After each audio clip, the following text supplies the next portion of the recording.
Hello, business people of Earth, and welcome to NEBiznis, the podcast where we find out about the business people behind the business. On today's show, I have ploughing the fields, herding the animals by day, working the numbers at night, or maybe it's the other way around. We don't know. My guest today is Don Middlemiss from DGM Financial Planning. How are you doing? Thank you for having me. Welcome to the show. Might as well say I forgot the last. In the last episode, I forgot to introduce myself as well. I should really. The people need to know who you are. The people need to know. They've got a right to know. They've got a right to know who you are. To know the man of mystery behind the other microphone. My name is Rob Baines from Rob Cam Productions. Welcome to the show, Don. How are you doing today? Very good. Very good. Thank you for having me. Not a problem. This is your first. It's not your first rodeo podcast, and you've had a little bit of a. We'll say partial. Yeah, first real. It's going to take some time to stay on track here and not go off on complete tangents because the previous recordings, I've got to be honest, my co-host, which we will get to in the future, a previous guest on the NEBiznis podcast, wonderful gentleman, cannot stay on track to save his life. So it's not a very well structured podcast. When we talk, it's just a blurt of information. So I'm sure your hosting will be significantly more professional than we generally are. We'll see. Right, so I want to just kick things off. Which came first, the chickens or the financial egg, as it were? Definitely the chickens. The chickens have always been there. So tell me about your origin story. Yeah, I am farming background. My family have had a farm since the current farm since 1956. Oh, okay. But I mean, farmers come from farmers. They've always been, it'll be like centuries that our family have been farmers. But I'll be fourth generation on our farm. So an upbringing out in the fields and on tractors and breaking machines as a youngster. And I got into financials because, I've just always loved numbers. Mm-hmm. There's more interest in the analytics behind things rather than the creative side, I would say. Yeah. But with a family business, we had professionals, financial advisors and accountants and mortgage brokers and things like that we were depending on quite heavily as farming got more and more difficult. And you just found out that these people didn't look after you. They didn't really care about things generally. Yeah. You're a small fish to them. And a farm doesn't make a great deal of money, so it wouldn't have been of their financial interest to look after us. Yeah. So I just started to learn what we needed to know myself. Okay. Start to implement these things and make sure we were doing the right thing. Yeah. As a family business, which just evolved into just a love of the industry. I just like finding out people's stories and building plans for them and strategies and making sure they can get where they want to be. So it was, just a natural transition. Fantastic. Didn't strictly aim to start the business. Was working for other people for a number of years. Yeah. Took a bit of time away. I wanted a business, but I didn't know what in. And then the opportunity came out to start my own practice. Already had all the qualifications, already knew everything I needed to know, really. Just that big, risky jump. Taking a step, Yeah, this is it now. We either find clients to look after or we are back to employment. I'll put my name on this. And most people find once they've got self-employed and once they've run their own business, they do not want to go back to an employment role. So it was make it work or I've not known any different. I was probably said it before on podcast, but I've gone straight from uni. Had a 0-hour contract job. I think that's probably the most job I've saw being hired to do. But then went back straight to self-employed now. You can't imagine the scenario now of reporting to someone else and being told what jobs you need to do because you fall asleep at night thinking about jobs you need to do the next day and then you get up and you're excitable about what you have to do and go and do it. It's your intrinsic motivation, isn't it? Totally, yeah. And that's one thing that we love to do as well, look after other small business owners. I adore it when people say we're going to take the risk and start our company now. Yeah. Fantastic. We onboarded a new client yesterday whose husband is leaving his employment to come and join her business. Right, okay. They're doing incredibly well. Weird little businesses. You can turn a business from anything. There's absolutely no restriction. It's surprising how well the niches work, isn't it? Sometimes if you're quite broad in what you do, but it's when you find these niche businesses, these unique businesses that gather that interest.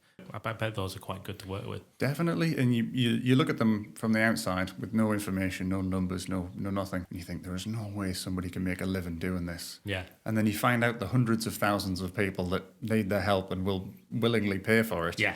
You think, yeah, anything is possible. Yeah. We should all just be, it shouldn't be a nation of, I mean, we need employees. It should just be a nation of creative, innovative people. Find a passion. Yeah. See what you want to do with your life every single day. Yeah. Go and try and start the business. It's, and so a good podcast you have yourself. Speaking to other people of the same opinion, I think. Yeah, definitely.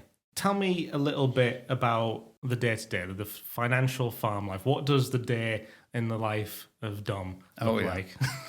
Wake up, feed the chickens. No, it's not really. To be fair, I try and do as little of the farming as possible, which my father knew would be the case. As a farming family, the salary is £0 and 0 pence per hour for the most part. But we are now, Jasmine and I both live on a farm, so if there's ever anything needs doing, I'm always there to do it. Yeah. And I will never see him stuck. It's generally a get to the office on a morning, do my meetings through the day, unless we have late night meetings, go and catch up with him later on in the day, see what he's broken so far that day. I said to a client the other day, I said, it's generally, I go home and find what machine he's laying underneath of trying to get himself killed.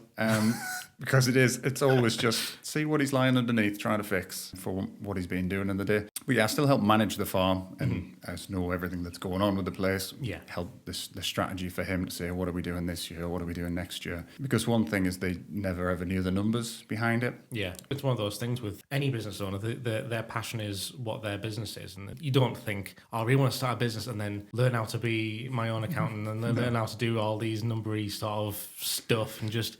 I can't wait for that side of the business. No, I want to do the bit that I'm passionate about. I can't wait to look after the books of this agricultural business. All this paperwork and all this. But a lot of the conversations I now have with them are that field that we've had. We've grown this in it this year. We've spent this much on fertilizers. You broke 3 machines on it, so it cost us 10,000 in repairs. Your margin is minus 17% on that field this year. It cost us money, father. Maybe we don't do the same thing next year, which is never a strategy.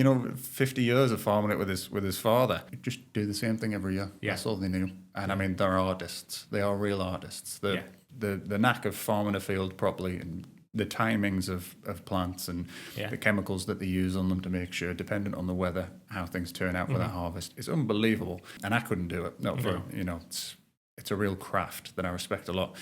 But, like I say, we all have our values. Totally. My value is to say, how do we make a little bit more money out of this place? Yeah. Because otherwise you lose it at some point. Yeah. And I intend to pass away there. That farm shall not leave me. I will not let it die. I'm stubborn like that. So the nature does sort of dictate what you're doing at one point or what thing you need to fix. Yeah, absolutely. Harvest time, nice and busy generally, but which is nice because then financial clients generally go on holidays through the summer or they're looking after the kids. Yeah. So meetings tend to die down slightly, which is great, get all the crops in for the year. Winter time is generally fixed things on a farm. Yeah. You don't do as much once everything's getting sown and rolled and things at the moment, so it's in the ground. Yeah. That's the busy period. Yeah. Then it quiets down at the back end of the year when I have more meetings. So the balance is quite nice. Yeah. It's manageable. Yeah. And I'm not built for office work. Sitting at my desk all day is not what I enjoy. I enjoy going out and talking to people. Yeah. Or going out and doing hands-on work with things. Totally, yeah. So it's a good balance to say. Bit of variety, isn't it? Do paperwork for a while, then we'll go out and we'll, check on the machines and see what's going on out there. What would you say is your most favourite part about the farm? The farm itself. The farm itself. I mean, apart from the satisfaction of seeing things grow all year, and I mean, the place is just a pretty place. Yeah. Because it's looked after, which, again, all due respect to my father for looking after it, because it's nothing to do. If you left it to nature, it would not be pretty for very long. No. But apart from it just being a beautiful place, you see it go through the seasons. Yeah. All the fields are ploughed and brown and muddy at the moment. Yeah. As they get sown, things start to shoot through, so then everything turns green. Yeah. You get past the spring and everything turns to that golden yellow that you see in the fields. It's just a really sort of peaceful, nice place to be. Yeah. Satisfying to see in that way. It's like a battle of, if it's not being farmed nowadays, we have that full-blown argument of solar farms and construction sites. And you think that's what it'll get lost to if it's not the beauty of farming anymore. So I think the satisfaction is the beauty of the fields just doing what they're supposed to be used for. Brilliant. That is the enjoyment of it. It is very peaceful down there, though. Very peaceful, yeah. I don't have any neighbours. No noisy neighbours. Just Jasmine, yeah. Jasmine is a noisy neighbour. What would you say is the least favourite part about? Oh, If you had to, careful what you say. If you, Yeah, you're right. You're right. You're right there. I mean, I don't want to say the absolute headache of the business itself. Yeah, absolute chaos at all times. Every day is a completely different, challenging day. Yeah, but I guess positive note, it keeps things interesting. Oh, it keeps things interesting for sure. Absolutely, yeah. I guess the challenge is keeping it afloat. It is basically a charity project for most of the time, and sort of that whole joke of I'm running a business to make sure that I can keep that hobby alive. Totally. Yeah. Historically, it's always just been if you're out the way, things are much more challenging. When we were growing up, you have to walk a mile to a bus to get anywhere to public. The internet was catastrophically slow. We live in these old houses that are freezing cold in the winter and boiling hot in the summer. But then obviously technology is changing, so the houses are better and the Wi-Fi is really fast. So it's like modern day. You can't really argue about those things about me. You can actually run a business. Stuck out in the sticks, yeah. But no, I mean, I struggle to complain about being there. I lived in Newcastle for a few years while I was at university. I was going to ask about if you like sort of ever experienced like the sort of the city side of things. Well, it's interesting because my dad, at 58 years of age now, having never lived anywhere other than that farm, is like a weird. I mean, he's lived in different between the cottages and the farmhouse, and he's moved house through his life there. But he's never ever known not living on a farm. So 4 years in a city in these cooped up little flats that I lived in through university and things like that, was eye opening to living in a city centre. And I think I capitalised on that, made the most of that living in a city. But yeah, imagine going your whole life and never living anywhere but. There's like more than like 15. There's all these people wandering about, and there's no air. There's no air. I can taste the pollution. Yeah, it's true. You feel happier and healthier out in the middle of nowhere. I mean, you see more people want to be on homesteads now, don't they? Yeah. That's this weird trend that we're going back to. Where can we buy a plot of land where we can grow our own food and get off the grid? And it's true. We love Yellowstone, the TV series. All right. Okay. Out on the ranch. Yeah.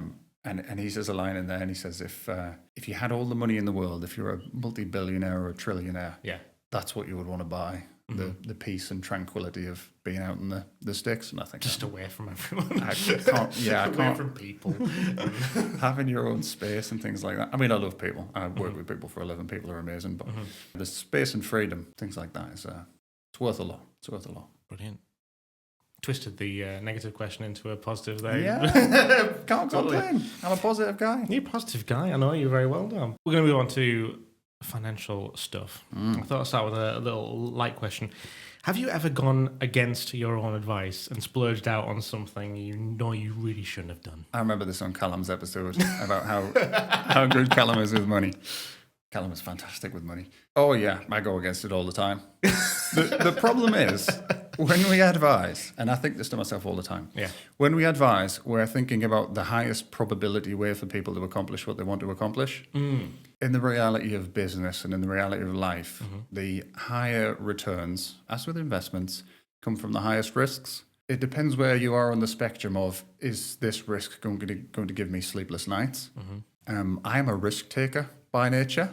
And I'll leverage it all if it means for a better future. Yeah. I'm all for it, and I like being in that rock and a hard place situation where you think we've got to think of a solution for this and we'll solve it, we'll get out of it, whatever it is. But that is never going to be my advice to clients to leverage themselves heavily and go for just do whatever you want. Well, we get this with cryptocurrencies and things all the time. Right. Okay. We could make these returns with this investment. Yeah. Well, you might. Yeah. You might, but the probabilities aren't on your side. No. And we have to be people of statistics where we say, on average, how do we get the most people, the most likely outcome, safest, common thing to do? Because that's worked more often than not in those scenarios. That is safety, do the logical things. Yeah. Advice, the best advice is plain and simple. It's difficult. It's not easy because, if you make a budget and you have to stick to a budget, that's not easy. You want to just spend on fun things, don't you? You want to just enjoy yourself. Yeah. But that doesn't mean that the easiest way, it's not the easiest, the best way to get to the good outcome for you is a simple thing to do. You just got to do the basics really well. Yeah, I suppose when you with yourself, you can sort of say, this is my risk and we're going to take it. But if you're taking a risk for someone else, they're going to fall back on you, and you're like, they're going to be pointing fingers at you. And it's really, especially when you start the business, there's no one that you care about more than your own family. Mm-hmm. So you'll start giving advice to your own family. And that's how you should be thinking of all of your clients. Yeah, it's a really good approach, yeah. If I'm not willing to risk my own father's retirement plans Mm-hmm. and say, look, we should do this because it might make you a bit more money. Mm-hmm. And then 10 years' time, I have to look after him because it's all gone to pot. Mm-hmm. Shouldn't have advised that, should you? No. Well, that's everyone. Everyone is a parent. Everyone is a family member. Everyone is a close friend or a grandparent or a child. So the outcome just has to be the simple response all the time. And I am not that guy. I am the do it myself, take high risks, put in whatever work is required. If it goes wrong, know that we're going to have to, the Dave Ramsey beans and rice approach. Yeah. If you have to for a short period of time and make it work. But yeah, I'd probably be a challenging financial advisor client. I wouldn't like to look after myself.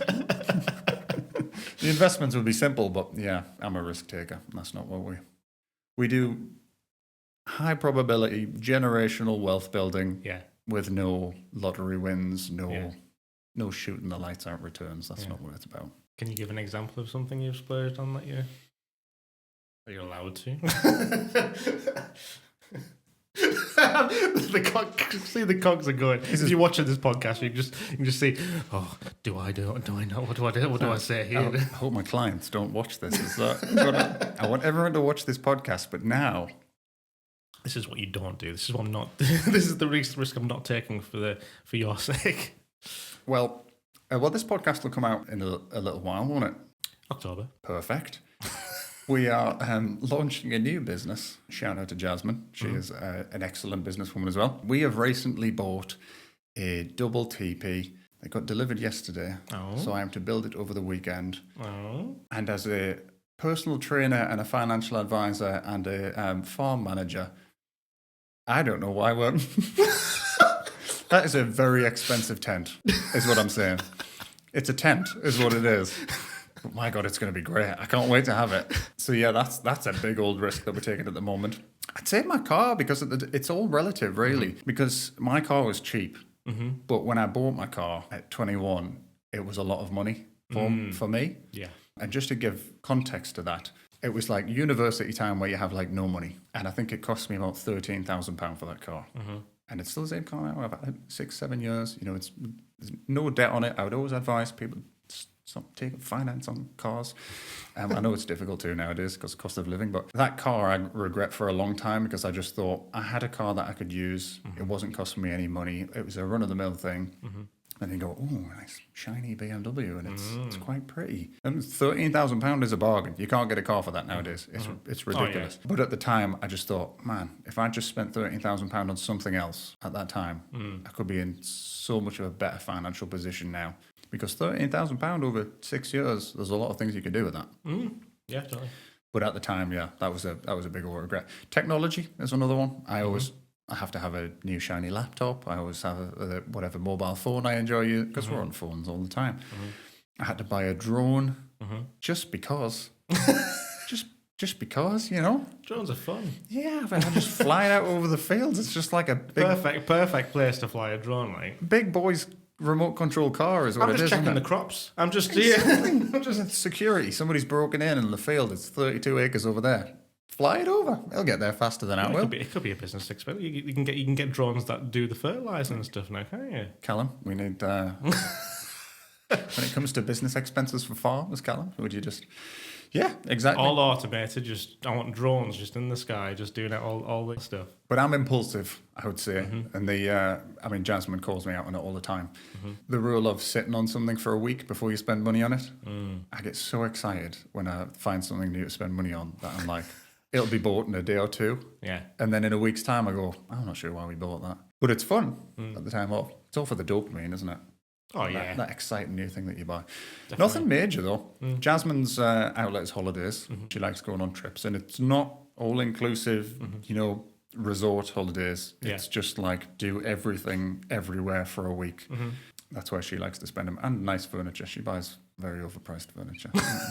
Really nice. She's got a fold-out chair. Bean bag for in front of the fire. That's an overpriced bean bag, wasn't it? It's a lovely bean bag, but... And those things add up, don't they? Yeah. Nothing major, though, I would say. Yeah. My business is probably, before I make money, I'd rather put money back into the business. and grow the place out. She always tells me off for not paying myself anything out of the company, but I'm also just like, yeah, but it's when you care about that thing growing before you care about putting money in your own pockets. That's one of the things. It's I think it's with any business. It's any business. With any business, it's like if you've got the passion for what you do, you have to put that money into getting a bit of tech or depending on what the business is, you have to put some fund in to make it work. It's one of those necessary evils. Just be careful sometimes. For us, it's softwares, like new technologies that can make us more efficient. It's manpower. If I can, taking on staff that mean we can create better outcomes for clients, or even just outsourcing to other professionals that make the job go along faster. You think, could have done that work ourselves and would have made more money out of it. I just think, but if we can do it faster, we can do it better, we can do it more efficiently. Improve your workflow, yeah. And get back in front of the client faster to resolve whatever problem they had. I will always throw the money back into that every single time. And I've regretted that a few times in the last few years. When you find yourself in a squeeze, go, maybe that wasn't the best decision, but at the time, you go, no regrets, let's just go for it. What would you say is the most rewarding part about being a financial planner? Well, I have and I'm trying to get this to be a thing. Again, where I sit down with clients, we build out the plan, we build all of their information together, we learn who they are, we learn what they're trying to achieve. And obviously we have a lot of clients where it's talking about retirement. When can I retire and what will we be able to do in retirement? Yeah. And I play a game called How Much Can We Afford to Spend on Holidays Every Year? It's not that catchy, but they love that game because I just say, if this is the most we can spend on holidays every year, just as the tangible thing, this is what we're going to say that the money's go. Maybe they spend it on cars or going out for restaurants or whatever that might be. But how much can you afford to spend on holidays every year? And as long as the number is higher than they were expecting it to be, like, oh, that is when you get that noise, retiring earlier than they thought, or you can spend twice as much as you thought you could on holidays every year. Then that is satisfaction in a nutshell. That's the noise. The thing with financial planning is people don't know their own situation. It's always just fear. It never sounds like it's enough, or we have to work longer, we have to earn more, we need to save up more and put more into the pot. Thinking, well, we don't want to die with loads in the pot, do we? We want to enjoy ourselves. Of course, yeah. It's that perfect balance of spend as much as you can without ever running out. There's an upper limit and a lower limit to that. So that's probably the most satisfying, saying you can actually do more than you thought you could, or you can retire earlier than you thought you could, or you've already done all the hard work, you just didn't realize it. So that comfort and peace of mind, responses from people, the joy you get from people on that's worth it. And most importantly, the speaking of retirement, I think you've already answered this a little bit by the sounds of the TP, but what would your perfect retirement look like? Oh, now is this my retirement or my fiance's retirement? Those are two different. Wow. We like to say that she plans the holidays, she builds the agenda, and then she's the passenger princess for the whole time while I make sure we survive it. She loves a good trekking holiday, adventure holiday. So we are in the Greek islands a lot. We hire a car for the week. We stay in a normal, Airbnb type place. It's just nice, nothing fancy. And then we drive to every nook and cranny of the island over a 7-day period. Some of that's by car, some of that's running, like 10 to 20 kilometer runs in the scorching heat. That's her fun. That is her fun. Just being outdoors and adventuring and seeing things. Before I met Jasmine, it was very much a financial advisor head only. Put things away for the future, live frugally, delay for a couple of years because it'll set you up nicely for long term. And she is a live in the moment, don't worry about the future type woman. And I think we have balanced each other out nicely for that. Yeah, I was going to say, that she's shown me, the things that we've seen on trips, in Sri Lanka, Dubai, and the Greek islands, and we've got so many great trips planned for Nepal and in Italy and things. The experiences are amazing. Yeah. And like I said about my dad, my father, he has not seen that many things. No, I was going to say, He's not ventured that far. He is very, Newcastle very was cautious. So, I mean, we barely get him to Newcastle, we drag him to the Lake District every once in a while and do some mountains. And he never regrets the views and the experiences and taking him camping, and took him to the desert in Dubai. Like things like that where you just think, the life experiences are priceless, Yeah. invaluable. And we don't have a huge amount of time on the planet. I have this horrible thing on my wall. Your life in weeks. Right. I think it's like 4,000 something weeks that we normally get in our lifetime. And each week of your life is a little box that you colour in, a little black box. Okay. So you can see what proportion of your life. If you're expected to live to 80, which, hopefully we all live longer than 80. Yeah.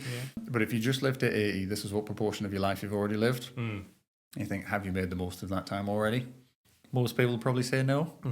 Because, there's always more that you could do. And there's always the times you've said no to things that you maybe should have just taken the leap on. And we don't have a great deal of time. So you should just do everything you want to do all the time within raising clients of DJM Financial Planning. Please be sensible.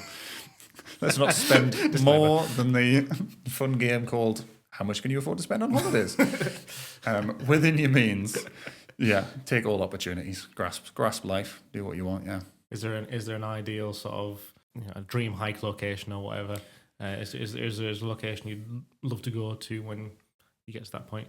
Well, Jasmine, it'll probably come in the near future. Jasmine picked out Nepal. So she went to India last year and saw out in the mountains in Rishikesh. So then the plan came about for Nepal to do a trekking holiday for 7 days or 10 days right out in the mountains. So trips like that probably be absolutely amazing for hikes and things. But there's also things like the West Highland Way in Scotland. It's like 160 miles or kilometres or something. You just think, let's just spend a week walking through Scotland. It's an amazing country. Oh, yeah. So, you don't know what's on your doorstep sometimes. We have this incredible country we live in. Sometimes feels like you're in a completely different place in the world when you go around these places. So we enjoy Scotland every single year. Last time we went to Loch Lomond, this is a complete tangent. I get dragged off on this. We went to Loch Lomond for a little camping trip. We said, we'll do one of the hills while we're there. And it's one of the Munros. So we finished the Wainwrights in the Lake District. Yeah. So we'll go and walk one of the Munros. We've got time. It's just a little trip, and then you look at the hill that she's picked, the mountain that she's picked, and it's the equivalent height of the tallest mountain in England. Just for the little trip that we're going. Not prep for this. It was a great walk. It took us the day for sure.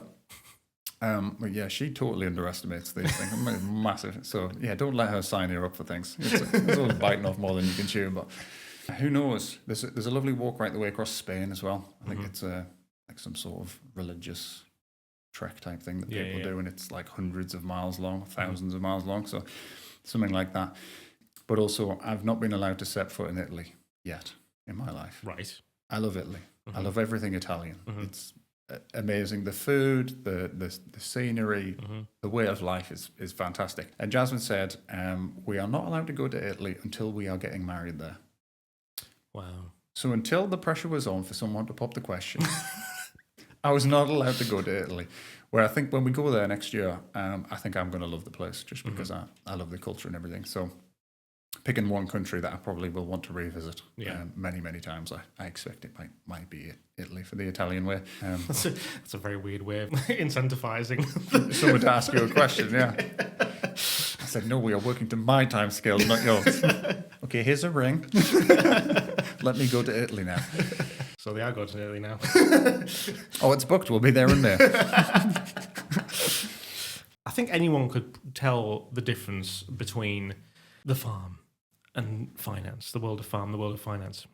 But what are the similarities between them?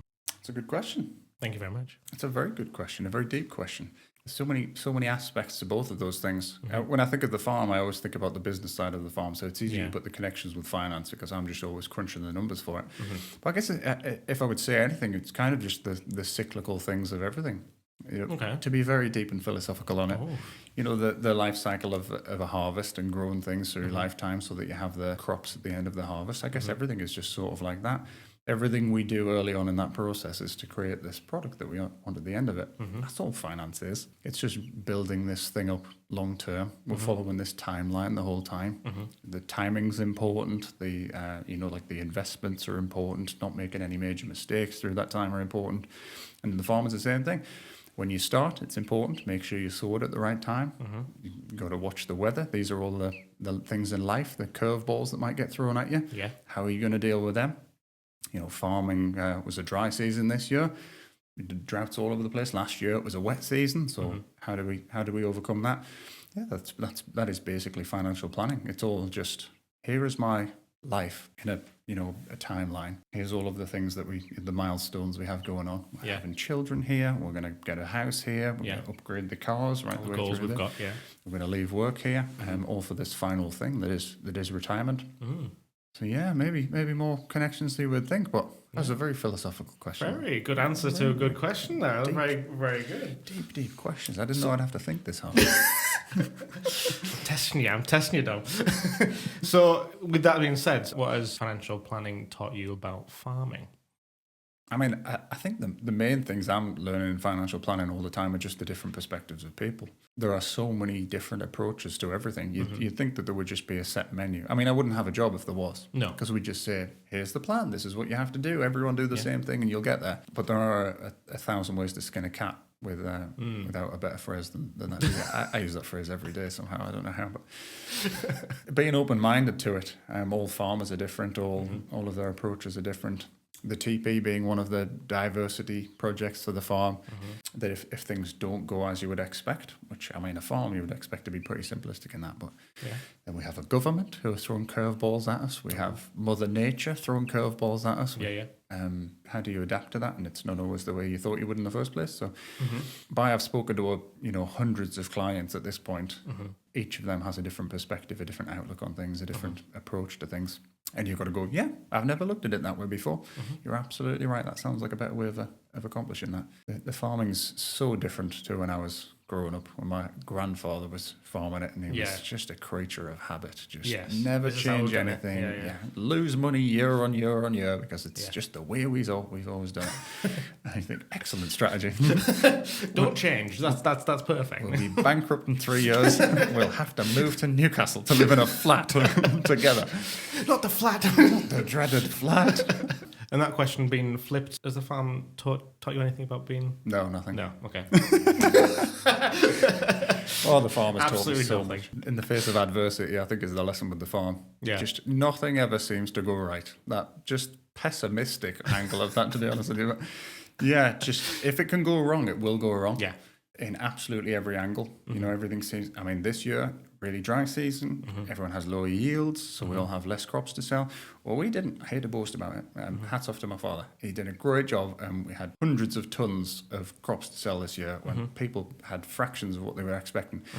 Whether it's this reason or not, this is just speculation. The government import wheat from Russia ruins the supply chain in this country, which means the suppliers doesn't counter the price of wheat. So you think, in a bad year, the price should be higher because we've got less wheat to deal with. So even though we grow less, we should make more money out of it. And then they import wheat from Russia or somewhere like that, changes the supply, price goes down. And what we've done badly, and the price is down. So now everyone's got even less money to pay for next year with. Just like random things like that, where you go, well, we thought it was going to go this way, but it hasn't again. So facing challenges, I mean, resilience is just farming in a nutshell, I would say. Yeah. Like many other businesses.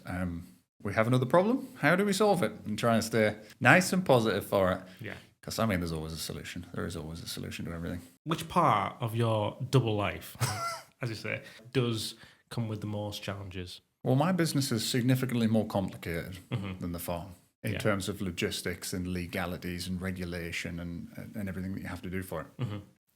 Yeah, very, very different. Repeat the question for that one. Hit me again with it. You've got such deep thoughts on these questions. Thank you very much. Which part of your double life do you feel comes with the most challenges? Yeah, I'll stick with previous answer. Yeah. So the financial advice is significantly more complicated, but the farm itself is probably actually more difficult. Yeah. Just in terms of, I mean, it's like a survival game at this point. Yeah. I mean, there's thousands of farms that have just sold off because of taxation purposes and things this year. So I think it feels like my life's purpose at this point is to keep the farm alive. But my business is just pure passion. Yeah, I just love doing what I do and helping people. So I guess it feels easier. It feels significantly easier than the farm from that perspective, even though I hate the paperwork. My goodness. I tell my clients about it all the time. They like write business up and I go, here's a 45-page document for you to read. You think that's not what they want. The FCA, thank you very much. Just sum it up for me, please. We will make... we do. We just summarise best we possibly can. Put this in simple human terms for me.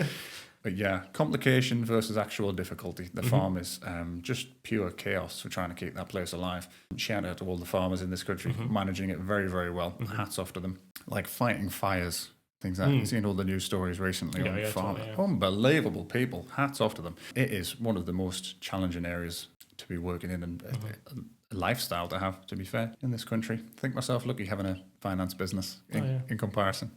It's like having days off, but no, I can definitely. I can't understand how difficult it is to sort of. I mean, the most experience of farming is Farming Simulator on PlayStation for me. But hey, it's real. That simulator is unbelievably good. So, my father had surgery. He had cancer a few years ago, right. And he was bedbound for a little while, so he couldn't farm for quite a long time. So we Don't say he gave me a controller. Oh yeah. That man has always been a gamer of sorts. Yeah. So we just got the Xbox set up with Farming Simulator. So he was sat for months. This game that I think you might like. Running this simulator farm while I was outside trying to keep the real farm alive while he was bedbound. Oh my God. Like, so how's your crops gone this year, Howard? You doing well back there in your armchair? Yeah, hey, that game is unbelievably realistic. Brilliant game. Endorsement there for the makers of Farming Simulator. You want to see what farming life's like? Get yourself a PlayStation or an Xbox. Yeah, definitely. You know it. I thought you said that's nothing like how it's done in the real world. It's so realistic. A lot of thought. The farmer was. There must have been a lot of farmer consultants for that game studio. Farm and developers, yeah. Really good. You got that wrong. You've sown that the wrong time of year. I can't believe you've done that. You've used what fertilizers on that field? When you do get a break, I mean, you sort of touched on it with the hiking and that sort of stuff. When you do get a break, what do you like to do in your spare time? It's going to sound like it's not a break, but it is a break. All things physical and active, to be fair. Okay. Running, cycling. I'm trying to get into swimming, but my goodness, that thing is difficult. And just hiking out in the mountains. None of it sounds very relaxing, but it's surprising how much peace it gives you just being out and doing things. Seeing new things. Yeah. I mean, the best long distance runs you can go on are ones where you get to look at nice things while you do it. It's not just stand on a treadmill and run for 2 hours. That's not a lot of fun. No. But you want to run along the east coast of England for 2-3 hours. The things you see, the scenery that you see, it's unbelievable. Going out for a run and training in the gym. Heavily influenced by Jasmine again, because her birthday last year, you know this, the viewers will not. For Jasmine's birthday each year, she likes to pick a big challenge for us to do. So we did the 3 Peaks challenge, the not the national 3 Peaks, the Yorkshire 3 Peaks for one of the first years we were a couple. So that's 40 miles over 3 big hills. It was a lot. And then we did a marathon in Lisbon last year for her birthday, which was great. I was poorly for about 2 weeks after we did that run. It took everything out of me. We haven't planned such a major thing this year because we've got a TP being delivered. So that is her birthday present for this year. But yeah, big physical challenges. I'd love to do a half Ironman and then a full Ironman. I always said I'd like to do a full Ironman before I'm 30. Yeah. So the clock is ticking now. The last few years to be able to do quite a long distance thing. Yeah. But things like a ultra marathon and things I always have in my head. Yeah. That'd be an amazing challenge to do. I just like accomplishing things. You feel like you've done something with it then.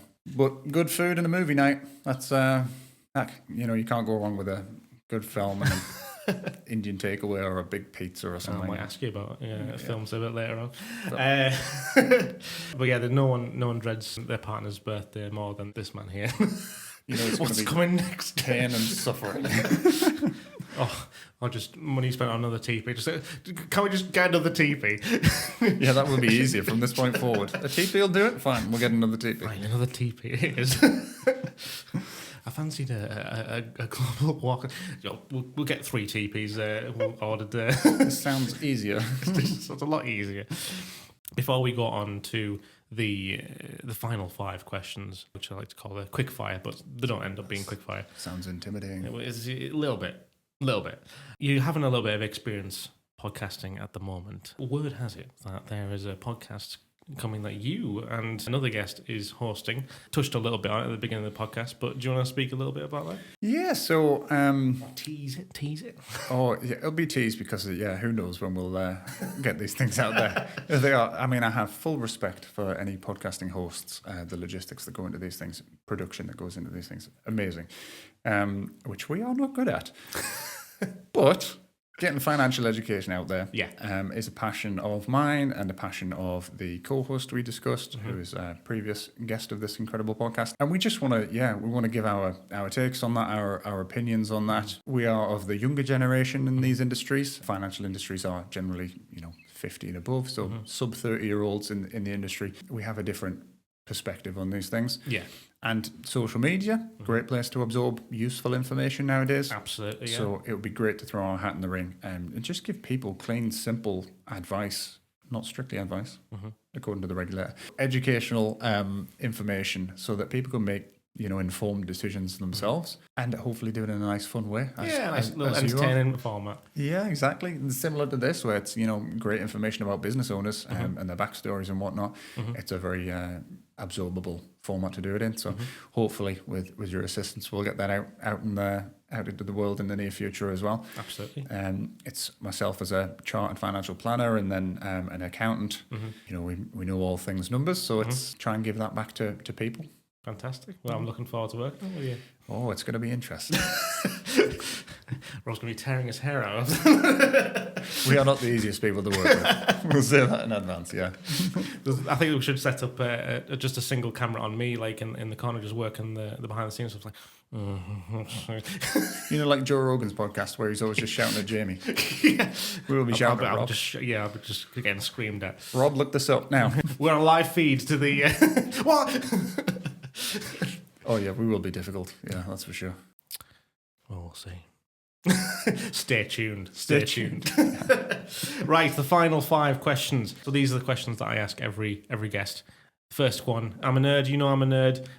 If you had a TARDIS and you could go back in time and give yourself one bit of advice, what bit of advice would you give yourself? Oh, I thought that was going to be a different question, which is funny because I know these questions, but... I think I probably would have taken the risks that I've now taken much earlier in my life. I think that's all it would be. We all have imposter syndrome. We think we can't do things for certain reasons.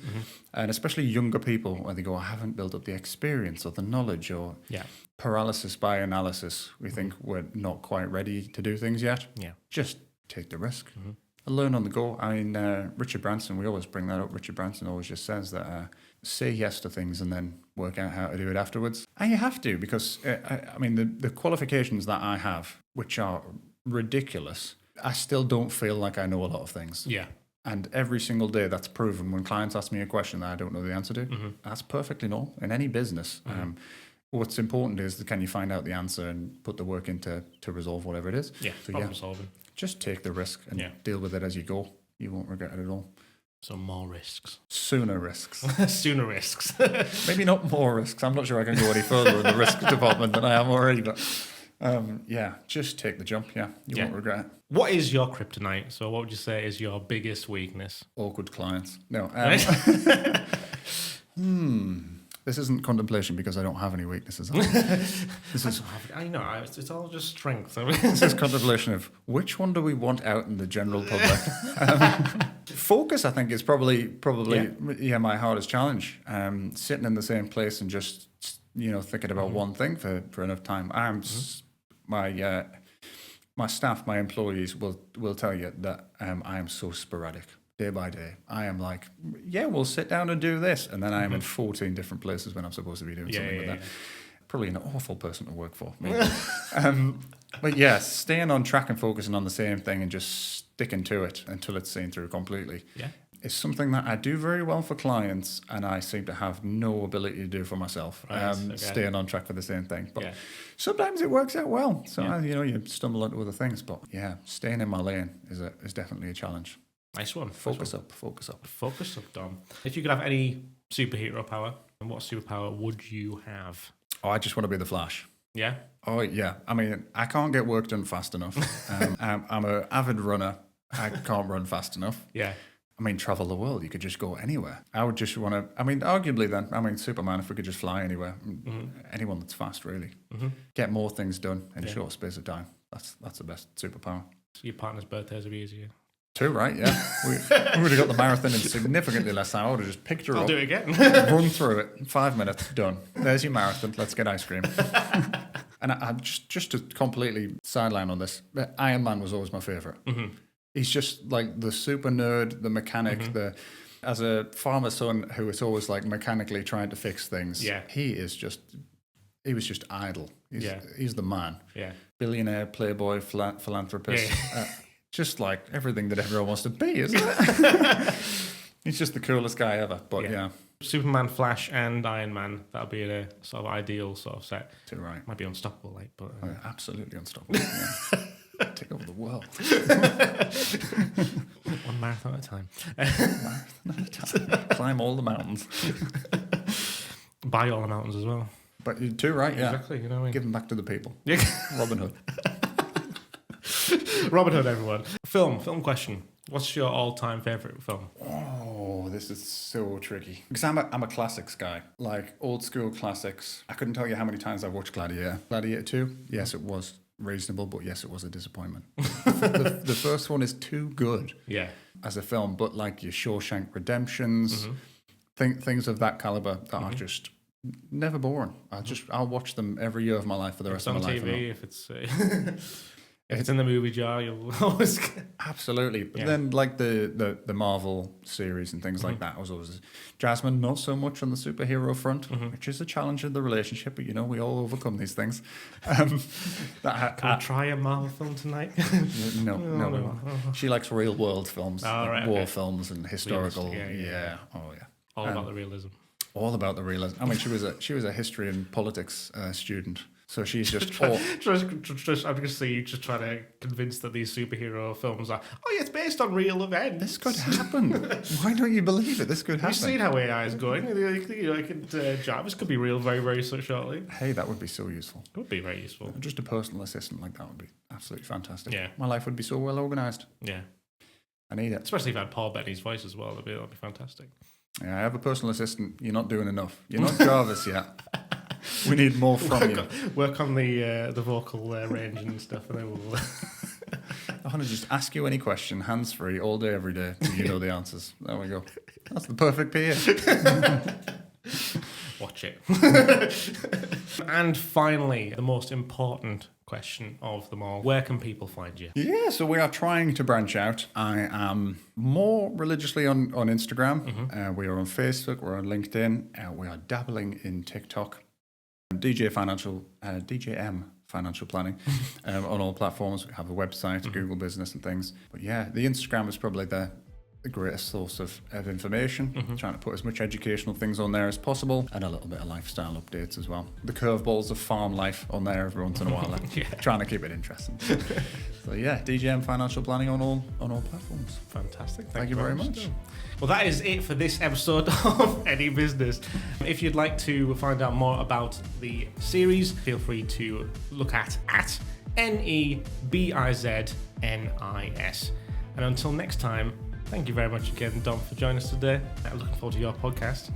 Thank you so much. And until next time, if you have any business, that's our business.